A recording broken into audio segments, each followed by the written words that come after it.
Magandang araw mga kaimo sa inyo. Narito na nga po ang latest sa Imus Components City Police Station. Pinangunahan ni Police Lieutenant Colonel J.J. I. Saulog, ang officer in charge ng Imus Components City Police Station, ang briefing regarding tanglaw sa Paskong Imusenyo sa mga personnel ng istasyon. Advocacy Support Group na Guardian Socialite Society, Inc. Kingfisher Imus Chapter, PARDS, FII, Kabalikat International Association, Inc. at PHMI. Kasama na rin dito ay ang mga detailed personnel ng Cavite Provincial Police Office at ang Philippine Army Reservists dito sa fakid ng istasyon. Ang layunin ng briefing na ito ay ang pagbibigay seguridad sa gaganaping concert ng mga singer na sila Casey Tandingan, Eli Buendia, Maki at Niquin. Isa rin dito ay ang mabigyan ng seguridad ang mga VIP na darating tulad nila Mayor A.A. Advincula, Congressman A.J. Advincula, kasama na rin ang mga sanggunian panglungsod members at ni Retired Police Colonel Jose Junar P. Alamo. Mahigit 50,000 ang estimated na darating sa concert na ito. Layunin din nito na maiwasan ang lumalaganap na krimen tulad ng basag kotse at iba pang kriminalidad. Pakitapos naman po ang video na ito at kung kayo man ay hindi pa po nakafollow sa aking FB page at FB account, pakip-follow na lang po ang Rains Vlog at ang Rains Vlog TV. Gayun na rin po ang aking YouTube account na Rains Vlog 4736 para lagi kayong updated sa mga nangyayari sa ating bayan. Ito po ang inyong lingkod mula sa Imus Components City Police Station, ang Police Regional Secretary Vlogger ng Pro 4A Calabarzon. Rains Vlog, dahil sa bagong Pilipinas, ang gusto ng pulis, ligtas ka.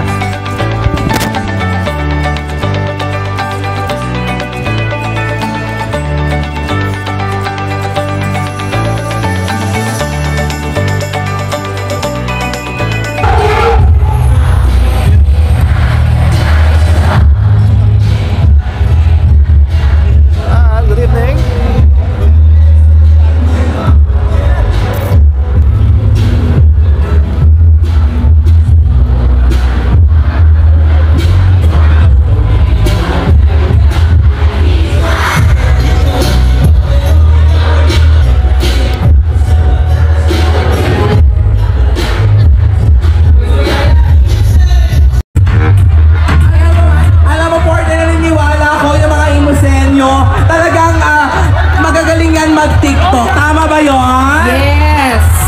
Kayo ay mga TikToker. Yes!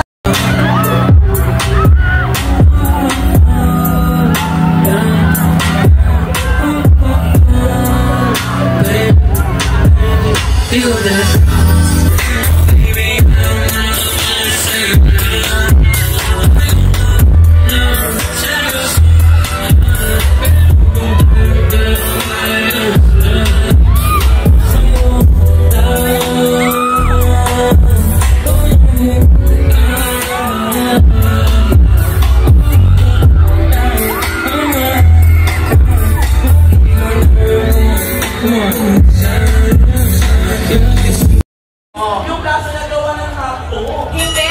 Ano yung sinagawa niya? Yung 7 quarts.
Sample nga muna. Ano next mo kakantahin?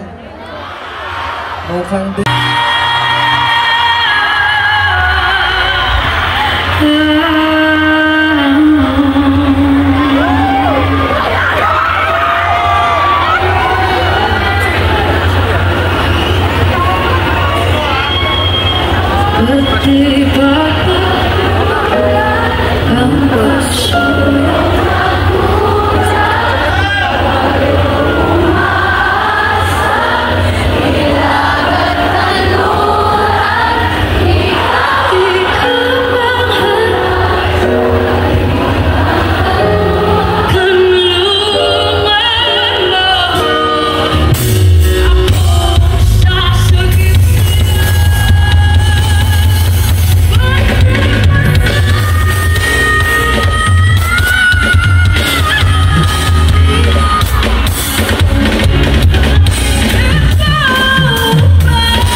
Nasenti tuloy.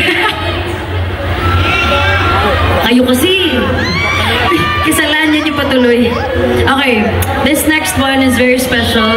Hindi ko pa po siya na-perform ng madaming beses. Kasalanan niya, naka-move on na siya. The end. Tungkol ko sa taong akala niya naka-move on na siya. Tapos isang araw, biglang nakatanggap siya ng tawag mula sa taong sinusubukan niyang kalimutan. Ang tanong, bibigay ba siya? Bibigay ba? Ay, mga taga-Imos marurupok. Bibigay kayo?